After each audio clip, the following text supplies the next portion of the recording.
Hello friends, परीक्षा crack में आपका स्वागत है। फ्रेंड्स, हम लोग यहाँ कर रहे हैं एसएससी सीजीएल टीयर फर्स्ट 2025 के लिए मैथ्स के प्रैक्टिस सेट। और आज का हमारा प्रैक्टिस सेट 4 हैगा। इससे पहले मैंने आपको 3 करा दिए हैंगे, और अगर आपने ये इन्हें नहीं देखा है तो आप इन्हें एक बार देख भी लें। ठीक है फ्रेंड्स, मैं आपको बता दूँ जो आज हम क्वेश्चन कर रहे हैं वो एसएससी सीजीएल के प्रीवियस ईयर क्वेश्चन पेपर हैंगे। ठीक है, जो कि 10 सितंबर 2024 की शिफ्ट फर्स्ट का हैगा। तो फ्रेंड्स, आज के क्वेश्चन हिंदी और इंग्लिश दोनों में होंगे। तो शुरू करते हैं अपनी क्लास। क्वेश्चन नंबर 1 में कहा गया है, एक समबाहु त्रिभुज की भुजा 28 सेंटीमीटर है। प्रत्येक शीर्ष को केंद्र मानकर त्रिभुज की भुजा की आधी लंबाई के बराबर त्रिज्या वाले एक वृत्त को चित्रित किया गया है। त्रिभुज के उस भाग का क्षेत्रफल ज्ञात कीजिए जो वृत्त में शामिल नहीं है। ठीक है, हमें यूज़ करना है पाई के लिए 22/7 और √3 के लिए यूज़ करना है क्या, 1.73। ठीक, तो जैसा बोला गया क्वेश्चन में वैसे हमने फिगर बना ली हैगी। देखो यहाँ पर बना रखी मैंने। एक समबाहु त्रिभुज हैगा ये आपका ABC।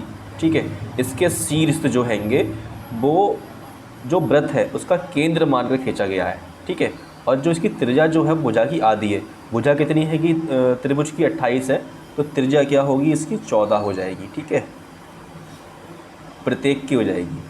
ठीक, और बोला गया है हमें कि इस वाले पार्ट का एरिया निकालना है। देखना ये वाले पार्ट का जो बीच में हैगा, ये वाला पार्ट। ठीक है, समझ में आ गया। अब करते हैं क्वेश्चन। तो देखना, अगर आप ध्यान से देखेंगे तो ये वृत्त का केंद्र हैगा। ठीक है, और ये जो आपका त्रिभुज है समबाहु त्रिभुज है, तो ये 60 डिग्री के एंगल बना रहा होगा यहाँ पे इस तरीके से।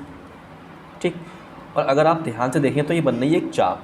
ठीक है, तो हम निकाल लेंगे वृत्त के चाप का क्षेत्रफल, जो कि फॉर्मूला होता हैगा πr² θ/360। लेकिन अगर आप ध्यान से देखें तो यहाँ पे देखो 1 2 3 वृत्त हैंगे, तो गुणा कर देंगे 3 से, तो बन जाएगा आपका 22/7। त्रिज्या कितनी है, 14 है। 14 × 14, थीटा कितना आपका 60 है, बटे में 360 गुणा कर देंगे 3 से, तो क्या आ जाएगा आपका 60 × 60 60 6 हो जाएगा आपका 360। 3 × 3 3 दूनी 6, 2 से जाएगा 7 बार में आपका 7 से 7 कट जाएगा। ऊपर आएगा आपका 14 दूनी 28, 14 दूनी 28 29 30, 308 आएगा। ठीक है, इन तीनों की चाप का एरिया क्या आएगा, 308 आएगा। अब हम निकाल लेंगे इस पूरे त्रिभुज का क्षेत्रफल। ठीक है, फॉर्मूला होता है √3/4 गुणा भुजा का स्क्वायर। भुजा कितनी है आपकी 28 गुणा 28 है। 7 से काटेंगे 7 बार में, √3 लिखना में क्या 1.73। ठीक है, और गुणा 7 गुणा 28, 7 से कर दो गुणा क्या हो जाएगा, 7 × 21, 7 × 7 49 और 2 51, 7 × 7 5 12, गुणा कर देंगे 28 से। तो यहाँ पे गुणा करेंगे 28 से 12 11 को, तो आपका आएगा, 1 मिनट चेक कर लो, 7 × 21, 7 × 49 51 आ जाएगा 5, 7 5 12। ठीक है, तो ये हो जाएगा 8 × 8 8 × 8 8 दूनी 16, 8 × 8 और 1 9, 2 1 × 2 2 1 × 2 2 दूनी 4 2 1 × 2। तो यहाँ से आपका आएगा 8 10 हासिल लगा 1, और 6 2 8 और 1 9, 9 4 13 हासिल लगा 1 3 और 1 2 और 1 3 पॉइंट में। तो अब मेरे भाई मैं इसमें से इस पूरे एरिया में से ये वाला पार्ट माइनस कर दूंगा, तो आपका आ जाएगा ये वाला एरिया। तो 339.08 में से 308.00 माइनस करता हूँ, क्या आएगा आपका 8013, तो 31.08 आ जाएगा ऑप्शन नंबर 2। अब करेंगे नेक्स्ट क्वेश्चन। क्वेश्चन नंबर 2 में कहा गया, मान लीजिए 0 डिग्री से बड़ा है t और t से बड़ा है 90 डिग्री, तो निम्नलिखित में से कौन सा सत्य है। तो देखो, सबसे पहला ऑप्शन बोला गया हमारे लिए sin t से cos t बड़ा हैगा, बैन t जो है 45 डिग्री से बड़ा हैगा। ठीक है, ऐसे ही यहाँ पे सारे ऑप्शन दे रखे हैं, लेकिन 3 ऑप्शन देखो क्या कहा गया है। sin t जो है इससे बड़ा होगा cos t, वैन t जो है 45 डिग्री हैगा, मतलब t जो है 45 डिग्री छोटा हैगा। तो एक बात समझना मेरी यहाँ पे, जो t जो है वो 45 से छोटा है, तो t को मैं 30 डिग्री मान सकता हूँ ना, मान सकता हूँ। तो यहाँ पे साइन 30 कितना हो जाएगा, 1/2 हो जाएगा। ऐसे ही अगर आप यहाँ देखेंगे तो cos 30 डिग्री कितना हो जाएगा, तो ये हो जाएगा √3/2। 1/2 कितना होता है, 0.5 होता हैगा। और √3 अभी मैंने बताया था 1.73 होता है। इसे 2 से भाग करूँ कितना आएगा आपका, तो ये आ जाएगा आपका 2 8 16 और 2 6 12 2 5 10। तो देखो बड़ा कौन सा, ये बड़ा हैगा, तो ये सर्टिफाई कर रहा है ना। इस तरीके से अगर आप देखेंगे ये वाला सारे ऑप्शन, तो कोई सा भी ऑप्शन सर्टिफाई नहीं करेगा, आप वैल्यू रख के कर लेना, ठीक है। अब हम करेंगे नेक्स्ट क्वेश्चन। क्वेश्चन नंबर 3 में कहा गया एक मनी बैग में क्रमशः 1 रुपये, 5 रुपये और 10 रुपये के सिक्के 3:5:7 के अनुपात में हैं। यदि उस बैग में कुल राशि 980 हो तो 10 के सिक्कों की संख्या ज्ञात कीजिए। देखो बैग में 1 रुपये, 5 रुपये और 10 रुपये के सिक्के हैंगे, ठीक है। 1 रुपये के 3 सिक्के हैं, तो मान लेता हूँ मैं 1 रुपये के 3x सिक्के होंगे, क्योंकि रेशो में है ये। ऐसे ही 5 रुपये के हो जाएंगे 5x और 7 रुपये के हो जाएंगे 7x। तो गुणा कर दूंगा, बन जाएंगे 3 रुपये कितने रुपये जाएंगे, 3 एकम 3, 5 के हो जाएंगे 55 25 और 10 के हो जाएंगे 70x। तो इन सब का योग कितना दे रखा है, सबका योग दे रखा है 980। तो यहाँ से बन जाएगा 50 70 और 25, 95 और 3 98x। तो यहाँ पे आपकी x वैल्यू क्या आएगी, 10 आ जाएगी, ठीक है।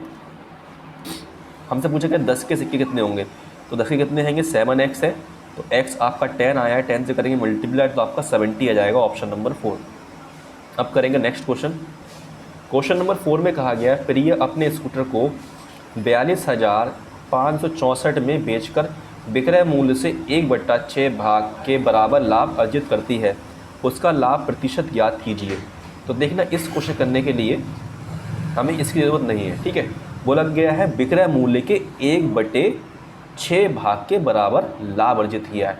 तो आपका जो नीचे का होगा वो क्या होगा, विक्रय मूल्य मतलब SP होगा, और जो ऊपर का नंबर होगा वो क्या होगा, आपका लाभ मतलब प्रॉफिट होगा। लेकिन हमें निकालना क्या है, लाभ परसेंट, कितना लाभ हुआ है। तो प्रॉफिट परसेंट का फॉर्मूला होता है P/CP × 100। तो इसमें आपका CP क्या होगा, SP दे रखा, CP क्या होगा, तो 6 में से जब मैं 1 माइनस करूँगा तो क्या आएगा, आपका CP आ जाएगा। तो प्रॉफिट 1 का हो रहा है, CP बन जाएगा आपका 6 में से 1 जाएगा 5 × 100। जब आप सॉल्व करेंगे तो आपका आंसर आएगा इसे 20%, ऑप्शन नंबर 2। अब हम करेंगे नेक्स्ट क्वेश्चन।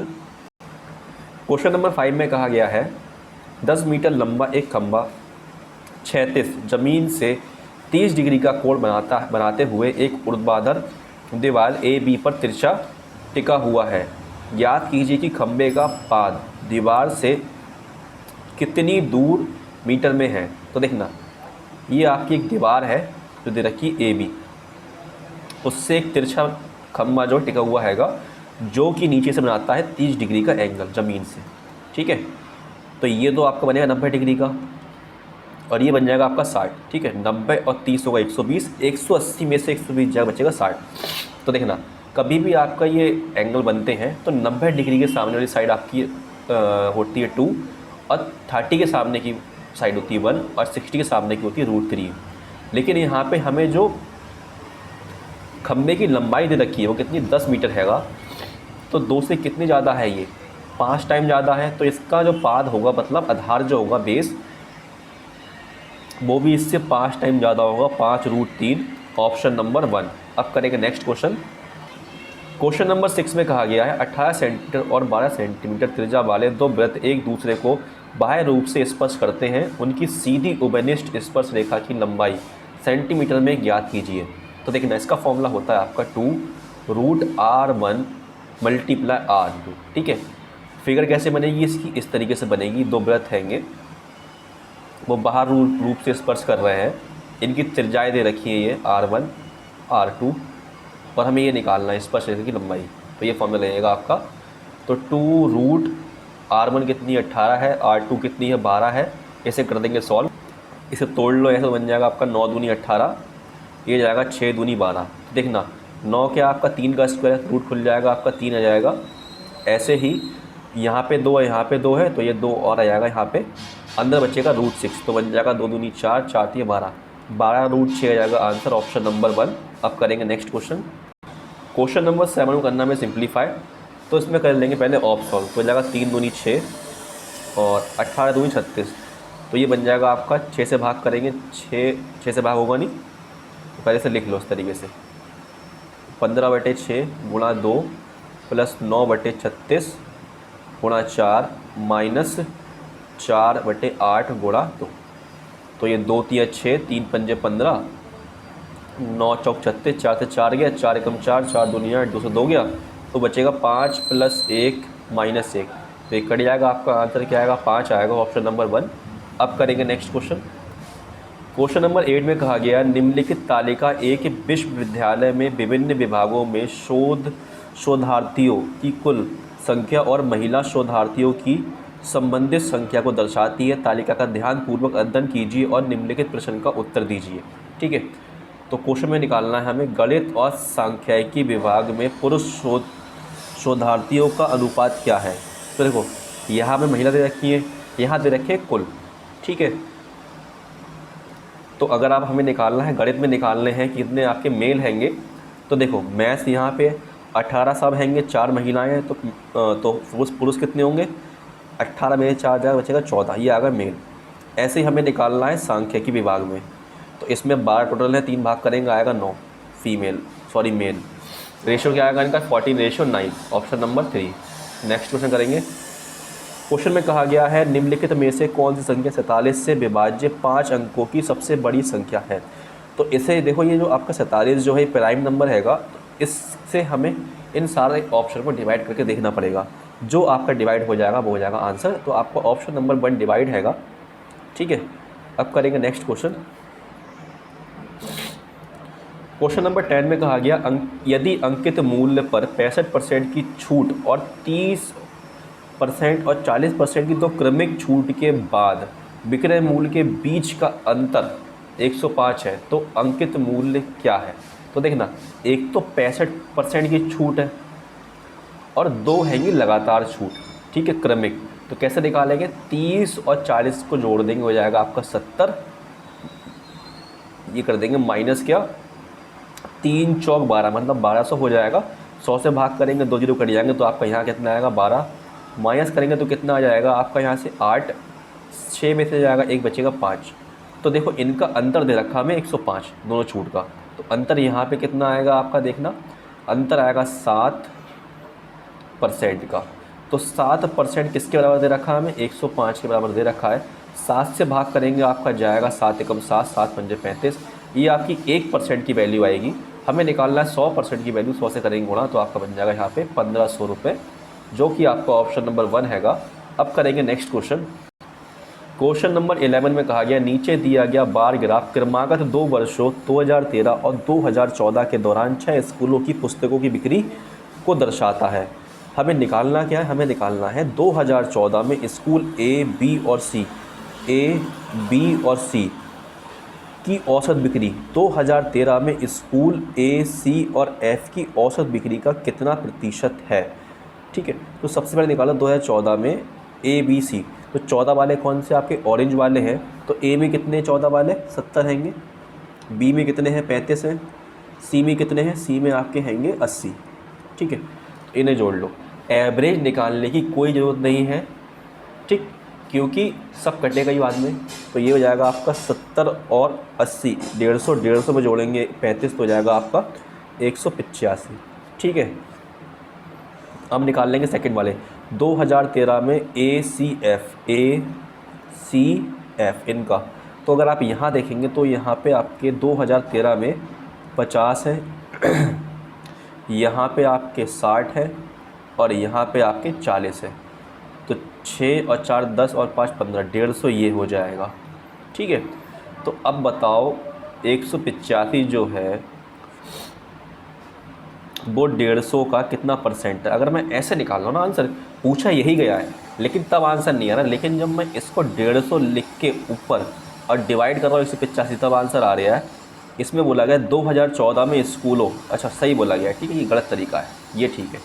तो इसे करेंगे सॉल्व, तो बन जाएगा 15, 5 या 15 और ये 5 या 15, 5 7 35, तो ये बन जाएगा 3000/37। तो जब मैं भाग करूँगा 3000 को 37 से कितना आएगा, 37 तीन सत्ते 21, नहीं 8 जा कर दो, 8 जा तब जाएगा, 8 जा करने पे 8 7 जा 56, 8 थे 24, 24 और 5 29, तो यहाँ बचेगा आपका 6, यह आ जाएगा 0, तो आपका आएगा 37, 2 जा 2 7 जा 14, फिर मिस्टेक कर दी, यहाँ 4 आएगा, 6 कहाँ से आएगा, 4 आएगा 0, 37 बन जा, तो ये आपका आएगा यहाँ से 37। ठीक है, तो ये ऑप्शन गलत लग गया हैगा। ठीक, आंसर आपका 81 होगा। चाहे तो मैं भी आपको सही ऑप्शन लगा के दिखाता हूँ। 81 पॉइंट कुछ आएगा, एक मिनट रुकना, देखना ये ऑप्शन है। ठीक है, 81 पॉइंट कुछ आएगा। ठीक है, अब हम करेंगे नेक्स्ट क्वेश्चन। ये सही लगा मैंने ऑप्शन। अब हम करेंगे नेक्स्ट क्वेश्चन। क्वेश्चन नंबर 12 में कहा गया हैगा, यदि 3 संख्याओं का योग 18 है और उनके वर्गों का योग 36 है, तो उनके घनों के योग और उनके गुणनफल के 3 गुना के बीच का अंतर ज्ञात कीजिए। तो 3 संख्याएं मान लेता हूँ, x, y और z। इनका योग दिया मुझे 18 और इनके वर्गों का योग मतलब इनके स्क्वायर का योग x square plus Y square plus Z square, ये हमें दे रखा 36। तो उनके घनों के योग X cube plus Y cube plus Z cube और उनके गुणनफल के 3 गुना के बीच का अंतर मतलब -3xyz क्या होगा, ये पूछा है। तो ये एक फॉर्मूला होता है। फॉर्मूला किस चीज़ का होता है, x plus Y plus z, और यहाँ लगेगा आपका x square plus Y square plus Z square minus AB plus BC plus CA। ठीक है, देखो यहाँ पे हमें x plus Y plus z दे रखा है, यहाँ पे हमें x square plus Y square plus Z square दे रखा है 36, लेकिन हमें ये नहीं दिया है। तो इसे कैसे निकालेंगे, तो सिंपल तरीका है, ध्यान रखना। इस 18 को करेंगे हम स्क्वायर, जब 18 का स्क्वायर करेंगे कितना आएगा, 324 आएगा। ठीक है, इस 36 को कर देंगे इसमें से माइनस, तो यहाँ से आपका आएगा 8 8 2, फिर इसे करेंगे 2 से डिवाइड, 2 1 जा 2, 2 4 जेड 2 4 जेड, तो आपका क्या आ जाएगा, यहाँ पे माइनस का आएगा। ठीक है, सॉरी माइनस नहीं प्लस का ही आएगा। ठीक, तो x plus Y plus Z बन जाएगा 18 और यहाँ पे मैं दे रखा है 36 माइनस 144। इसे करेंगे सॉल्व तो क्या बन जाएगा आपका यहाँ से 8 और अब करेंगे सॉल्व, यहाँ पे बचेगा 9, तो माइनस 9 का आएगा 0 1 108 आएगा। ठीक है, माइनस का गुणा करने के कितना जाएगा 18 8 44, हाथ से लेकर 18 का 18 और 1 19, ये बन जाएगा आपका आंसर ऑप्शन नंबर 4। अब करेंगे नेक्स्ट क्वेश्चन। क्वेश्चन नंबर 30 में कहा गया, यदि 24 सेंटीमीटर ऊंचाई वाले एक लंबवृत्तीय शंकु का आयतन 1232 सेंटीमीटर क्यूब है, तो शंकु का संपूर्ण पृष्ठीय क्षेत्रफल क्या है। पाई हमें यूज़ करना है 22/7। ठीक है, हमें वॉल्यूम दे रखा है किसका, कोन का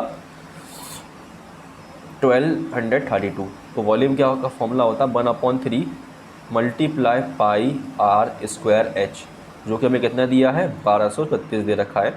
तो 1/3 पाई की वैल्यू पुट करनी 22/7, लेकिन हमें यहाँ पे आर नहीं पता है और हाइट दे रखी कितनी 24। तो इसे कर देंगे सॉल्व और आर निकाल लेंगे हम। तो 3 से जाएगा 3 8 24, 11 2 जा 11 बन जा 11 1 जा 11 2 जा, 2 से जाएगा आपका 2 5 जा 2 6 जा, 8 से जाएगा 8 7 जा 56। तो आर स्क्वायर क्या आएगा 7 7 जा 49। ठीक है, इस 7 की मल्टीप्लाई हो जाएगी, तो आर आ जाएगा आपका 7। ठीक है, हमें निकालना है शंकु का संपूर्ण पृष्ठीय क्षेत्रफल मतलब कोन का टोटल सरफेस एरिया। फॉर्मूला होता है पाई आर ब्रैकेट में आर प्लस एल। ठीक है, तो 22/7 हो जाएगा, आर आपकी 7 आई है 7 प्लस एल। एल कैसे निकालते हैं, तो देखो यहाँ पे हमें दे रखा है 24 दे रखी है इसकी हाइट और आर आई है 7। तो देखो 7 24 और 25 क्या होता है, होता है ट्रिपलेट। ठीक है, तो चाहे तो आप पाइथागोरस थ्योरम लगा कर निकाल लो इसकी लेंथ, चाहे आपको ट्रिपलेट याद है तब निकाल लो। तो यहाँ आपकी एल आ जाएगी 25। ठीक है, तो ये बन जाएगा आपका 7 से 7 कट जाएगा, ऊपर बन जाएगा 22 गुणा 32। तो इसे कर दो गुणा तो कितना बन जाएगा 32 और 22, दो दूनी 4, दो तीन 6, दो दूनी 4, दो तीन 6, तो आपका आंसर आएगा 4017, 704, ऑप्शन नंबर 1। अब करेंगे नेक्स्ट क्वेश्चन। क्वेश्चन नंबर 40 में डिस्कस करेंगे हम लोग लास्ट में, ठीक है। थोड़ा लेंदी क्वेश्चन है और मेरे ख्याल से ये क्वेश्चन थोड़ा अलग हैगा, इसका आंसर अलग आ रहा है, ठीक। क्वेश्चन नंबर 15 में कहा गया है 3 पाइप पी, क्यू और आर एक टंकी को क्रमशः 40 मिनट, 80 मिनट और 120 मिनट में भर सकते हैं। शुरुआत में सभी पाइप खोल दिए जाते हैं, कितने समय मिनटों में के बाद पाइप क्यू और आर को बंद कर देना चाहिए ताकि टंकी केवल आधे घंटे में पूरी तरह भर जाए। तो देखो पी क्यू आर, पी भरता हैगा 40 मिनट में, क्यू भरता है 80 मिनट में, क्यू भरता है 80 मिनट में और आपका आर भरता है 120 मिनट में। तो इनका लेंगे एलसीएम, एलसीएम आएगा 240, 40 से करेंगे भाग तो आपका जाएगा 6 बार में, 80 से करेंगे भाग जाएगा 3 बार में, 120 से करेंगे जाएगा 2 बार में। तो हमसे बोला गया है कि क्यू और आर को कितने मिनटों पहले बंद कर दिया जाए ताकि 30 मिनट में ये टैंक पूरा भर जाए। तो देखो जो आपका ए जो है ये 30 मिनट में कितना पानी भर सकता है, तो 6 3 18, 180 पानी भर सकता है। तो माइनस कर दो 180 तो कितना आएगा आपका यहाँ से 6 60 आएगा, ठीक है। फिर इन दो पाइप को बंद कराया जाएगा कैसे, क्यू और आर को। तो ये 3 और 2 5, 5 की क्षमता से इसको कितने टाइम में भर सकते हैं, वही इसका आंसर आ जाएगा। 5 एकम 5, 5 दूनी 10, मतलब 12। तो 12 मिनट पहले इसे बंद कर दिया गया होगा, ऑप्शन नंबर 1, ठीक है। अब करेंगे नेक्स्ट क्वेश्चन। क्वेश्चन नंबर 16 में कहा गया दी गई तालिका का अध्ययन कीजिए और निम्नलिखित प्रश्न का उत्तर दीजिए। दी गई तालिका में पिछले कुल वर्षों में एक ऑटोमोबाइल कंपनी द्वारा निर्मित 3 प्रकार की कारों ए, बी और सी का उत्पादन हज़ार में दर्शाती हैं। तो हमें निकालना क्या है, वर्ष 2015 से 2018 तक सभी वर्षों के लिए बी प्रकार की कारों का औसत उत्पादन ए प्रकार और सी प्रकार की कारों के संयुक्त औसत उत्पादन में से कितना कम हज़ार में है। तो देखना सबसे पहले तो देखो कि बी का औसत कितना आएगा पूरा। तो यहाँ से 8 5 13, 13 और 2 15, 15 4 19, यहाँ से लग जाएगा 1। तो 6 और 1 7, 7 7 14, 14 6 20, 20 और 5 25। तो ये जाएगा आपका 2590, ठीक है। इसका एवरेज क्या आएगा, तो 1 2 3 4 हैंगी, 4 से कर दो भाग, 4 6 24, 4 चौक 16, बचेगा 3, 4 7 28, 4 पंजे 20, ये आ जाएगा इनका एवरेज। अब ए और सी का निकालना हमें संयुक्त एवरेज, मतलब दोनों का एक साथ निकालना एवरेज। तो ये आपका हो जाएगा 4 और 6 10, 10 का 0 हासिल लग जाएगा 1, 8 और 1 9, 9 9 18, 18 7 25, 25 और 8 कितना हो जाएगा, 25 8 हो जाएगा 33, ठीक है। तो ये जाएगा आपका 3300। 9 और 6 कितना जाएगा आपका 15, कैरी 1, 8 और 1 9, 9 9 18, 18 19 20, 20 का 0 कैरी लग जाएगा 2, 2 1 2 3 4, ये आ जाएगा। इसे कर दो प्लस 5 3 7, इसका निकालना संयुक्त। तो 4 और 4 8, 8 से करेंगे भाग तो आपका जाएगा 8 निम 72, 8 एकम 8, बचेगा कितना आपका 7, 8 अट्ठे 64 होता है, पॉइंट लगाओ ये लगाओ, 8 56, 8 पंजे 40। तो इनका अंतर क्या आएगा 918.75, 647.5, 5 2 1, यहाँ से लेंगे 1 11 में जाएगा 7 4 बचेगा 7 और यहाँ जाएगा 8 में जाएगा 6 बचेगा 2, 271.25, ऑप्शन नंबर 4। अब करेंगे नेक्स्ट क्वेश्चन।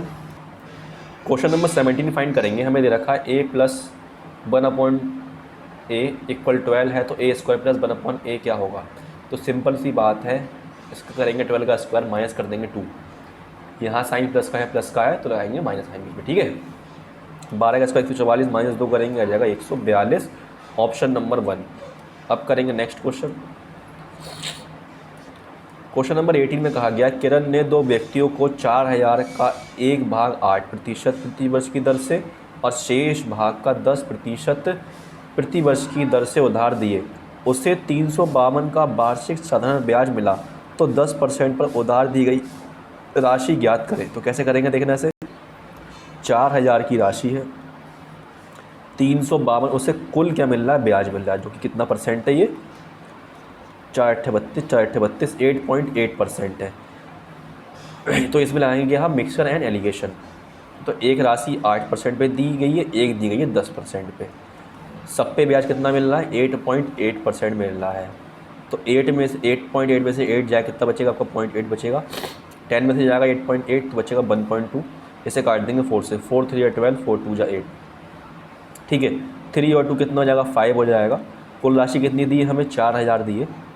ठीक है, ये आपका 800 टाइम ज़्यादा। हमसे पूछा क्या गया है कि 10% पर उधार की राशि क्या है, तो 10% की राशि का रेशो क्या है, 2 आया है। इसमें कर देंगे 800 से गुणा, तो हो जाएगा आपका 8 दूनी 16, 1600, ऑप्शन नंबर 3। अब करेंगे नेक्स्ट क्वेश्चन। क्वेश्चन नंबर 19 में कहा गया, रमेश ने 19 नवंबर 2019 को एक डीलर से कुछ सामान खरीदा, बिल 5480 का हुआ। उसने 10 नवंबर 2019 को भी कुछ सामान खरीदा था, पहले भी खास सामान खरीदा था, जिसका बिल मूल्य 9800 था। पहले वाले का रेट कितना था, 9800 का। उन्होंने इस बार दोनों बिलों का भुगतान किया और कुल राशि का नकद भुगतान किया। यदि डीलर 10 दिनों के भीतर किए गए भुगतान पर 2% की छूट और खरीद के समय नकद भुगतान के लिए 5% की छूट की योजना देता है, तो रमेश द्वारा 19 नवंबर 2019 को भुगतान की गई राशि ज्ञात कीजिए। तो देखना, जो उसने पहले सामान खरीदा था वो था 9800 का। ठीक है, तो इस पे मिलेगा इसे 2% की छूट, क्योंकि ये 10 दिन के भीतर करता है भुगतान। देखो, खरीदा कब है इसने, 10 तारीख को, और 19 को भुगतान कर दिया हैगा।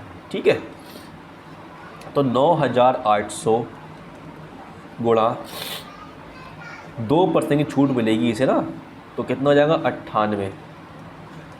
तो ये कितना हो जाएगा, 98 मल्टीपल 98, 8 ने 72, 9 8 8 64 होगा, 8 ने 72 और 6 78, 72, 9 ने 81 और 7 88।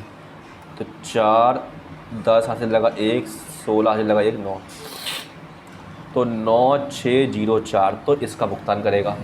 फिर अभी उसने नगद खरीदा है 5480 रुपये की चीज़ 19 तारीख को, इस पे मिलेगी इसे 5% की छूट।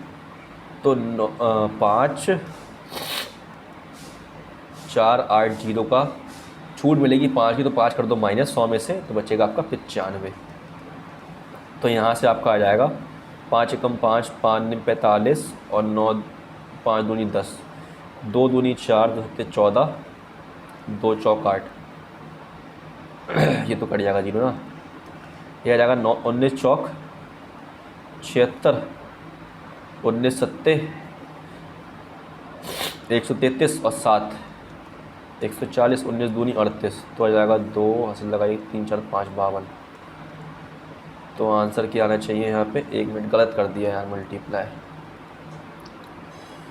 19 से कर दो, 2740 को 19 से, 19 चौक 76, 19 सत्ते 133, 7 प्लस करेंगे 140, 0 14 हासिल 38, 8 4 12, 3 4 5 52। ठीक है, अब भी गलत होगा क्या, अब भी गलत है, अब भी गलत है। कहाँ गलती हुई है देख लो भैया, 1 मिनट रुकना, सब सही करते हैं अभी। 5 एकम 5, 5 बजारी 5 दूनी 10, 2 दूनी 4, 2 सत्ते 14, 2 दूनी 4, 2 चौक 8, तो 274, 19, 8 2 64, 8 ने 72, 72 6 78, 9 8 72 हासिल लगा 7 9 में 81 81 7 88, 4 10 लगा 7 2 14 16, 19 चौक 76, 19 सत्ते होता है 133, 7 प्लस 7 3 11, 3 और 1 4, 0। तब भी आंसर नहीं आ रहा, कहाँ गलती कर दी यार। 5 4 8, 5 4 8, 9 8, ये हो जाएगा 0 14 हासिल, 19 दूनी 38, और ये 8 4 12, 3 4 5 52।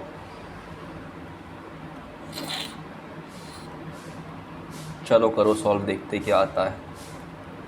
6 4 10 हासिल लगा, एक ये आ जाएगा 1, और 6 2 8 सही तो आ रहा है। फर्जी में इतना घपला कर रहे हैं। नेक्स्ट क्वेश्चन करते हैं।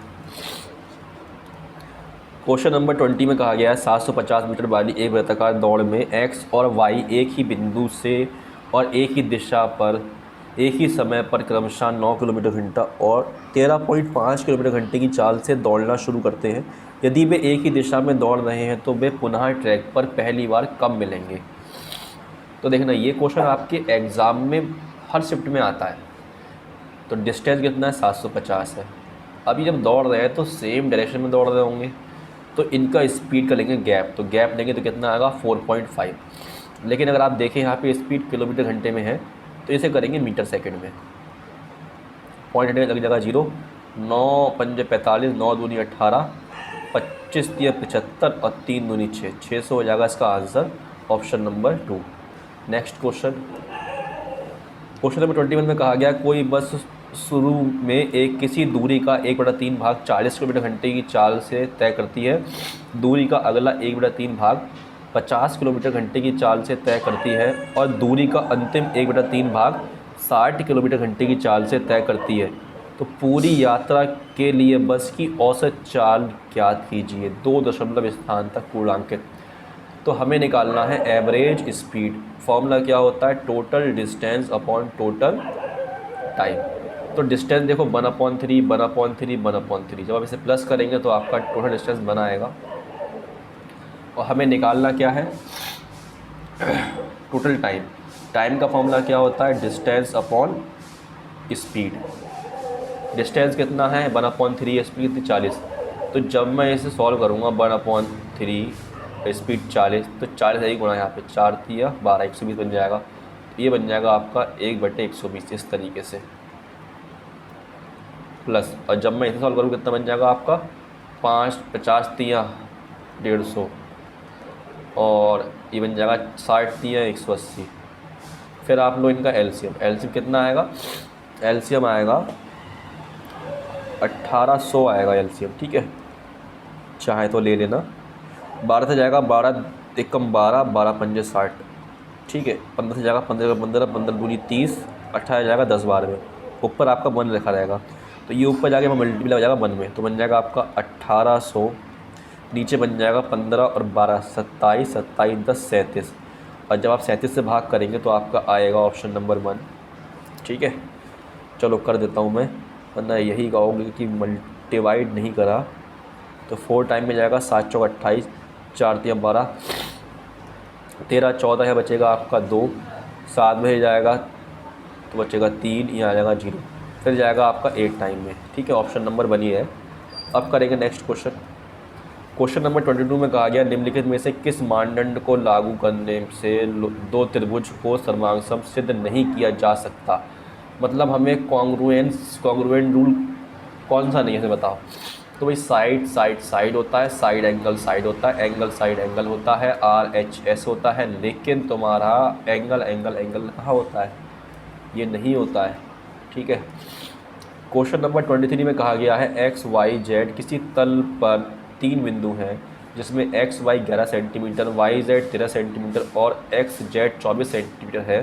तो बिंदु एक्स वाई और जेड से होकर गुजरने वाले वृत्तों की संख्या कितनी होगी। तो देखो एक्स वाई जेड एक ही तल पे 3 बिंदु हैं इस तरीके से, X Y 11 centimetre, Y Z 13 centimetre और पूरी एक्स और जेड 24 सेंटीमीटर है। तो बताओ इस तीनों बिंदियों से कितने आपके वृत्त निकलेंगे, सर्कल निकलेंगे। तो निकलेंगे ही नहीं भाई, 3 बिंदी से निकल नहीं सकते, एक ही तल पे है तो 2 से निकल जाएंगे आप, ठीक है। तो इसका आंसर 0 होगा। अब करेंगे नेक्स्ट क्वेश्चन नंबर 24 में कहा गया 2 मित्रों राम और रवि की आयु में 7 वर्ष का अंतर है। जो बोला गया लिखते रहो भैया पहले ही। 2 मित्र राम और रवि की आयु में 7 वर्ष का अंतर है। राम और रवि की आयु में 7 वर्ष का अंतर है। राम की माता माया देवी की आयु राम की आयु की 3 गुनी है। राम की माता जो है माया देवी, वो राम की आयु की 3 गुनी, गुणा कर देंगे 3 यहाँ पे इस तरीके से। और रवि की आयु अपने भाई सोहम की आयु में से 4 गुनी है। और जो रवि है उसकी आयु अपने भाई सोहम से कितनी गुनी है? 4 गुनी है। माया देवी और सोहम की आयु में 65 वर्ष का अंतर है। माया देवी और सोहम की आयु में 65 वर्ष का अंतर है। तो भाई अब करेंगे सॉल्व। तो अगर मैं यहाँ से राम की निकालता हूँ एज, तो कितनी आएगी? माया देवी बटे 3, तो m/3। और रवि की आयु कितनी है? सोहम की 4 गुनी, तो ये हो जाएगी 4s। ठीक है, बन गई इक्वेशन 1। सेकंड बनी आपकी इक्वेशन ये वाली, माया माइनस सोहम 65। इसमें ही माया है, इसमें ही माया है, सोहम को हटा देंगे तो यहाँ करेंगे 4 से मल्टीप्लाई, तो 4m माइनस 4 3 जा 4s, सॉरी 4 5 जा 20, 4 6 24 और 24 20 26। ठीक है, ये बन जाएगा आपका इस तरीके से। तो अब ये वाली इक्वेशन कर दो माइनस 4m माइनस 4s बराबर 260।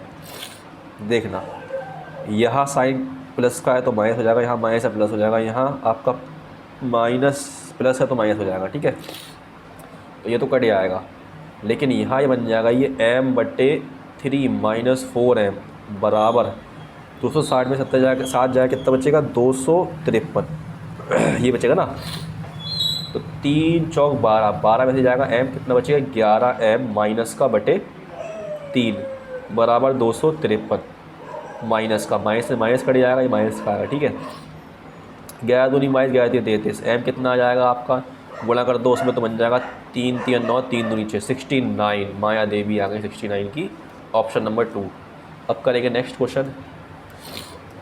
क्वेश्चन नंबर 25 में कहा गया दी गई तालिका में यदि A/C बराबर B/D है तो D का मान क्या होगा से लिख लेंगे, A/C बराबर B/D है इस तरीके से। तो A कितना है आपका? 25 है, C कितना है? 30 है, B 40 है, D पता नहीं कितना है। 55 25, 5 छक्का 30, 5 से ये 8 टाइम ज़्यादा, तो ये भी 6 से 8 टाइम ज़्यादा होगा, 6 8 48, ऑप्शन नंबर 2। नेक्स्ट क्वेश्चन तो है नहीं, लेकिन एक क्वेश्चन रह गया है, उसे ही कर लेते हैं। देखना भैया क्वेश्चन दे रखा है हमें, तो इसे हम तोड़ लेंगे। कैसे करेंगे? तोड़ करेंगे। ये 2 दे रखा है, इसे तोड़ लेंगे इस तरीके से, 1 + 1 में तो एक बना लेंगे 1 + 10 स्क्वायर 2a, एक बन जाएगा 1 + cot स्क्वायर 2a। इस 2a का ड्रामे ख़त्म कर दो, 2a को मान लो तुम थीटा मान लो। ठीक है, अब जहाँ भी 2a होगा वहाँ हम थीटा लिखेंगे, थीटा + 1 + cot स्क्वायर थीटा। नीचे आपका बन जाएगा sec theta multiply cosec theta. ठीक है, अब आपका 1 + tan स्क्वायर थीटा क्या होता है? ये आपका सेक थीटा होता है, और 1 + cot थीटा क्या होता है? ये आपका होता है कोसेक थीटा। ऊपर लग जाएगा स्क्वायर, स्क्वायर में होता है। नीचे आपका दे रखा है सेक थीटा और कोसेक थीटा। इसे लिख लेंगे इस तरीके से अलग अलग। कैसे? ऐसे, सेक स्क्वायर थीटा बटे में sec theta point cosec theta plus cosec, ये कॉस लिख दिया, कोसेक है। ठीक है, ये कोसेक है, कोसेक स्क्वायर थीटा बटे में sec theta dot cosec theta. Sec से कट जाएगा यहाँ पे एक सेक, कॉसेक से कट जाएगा एक कॉस, तो कितना बचेगा आपका यहाँ पे?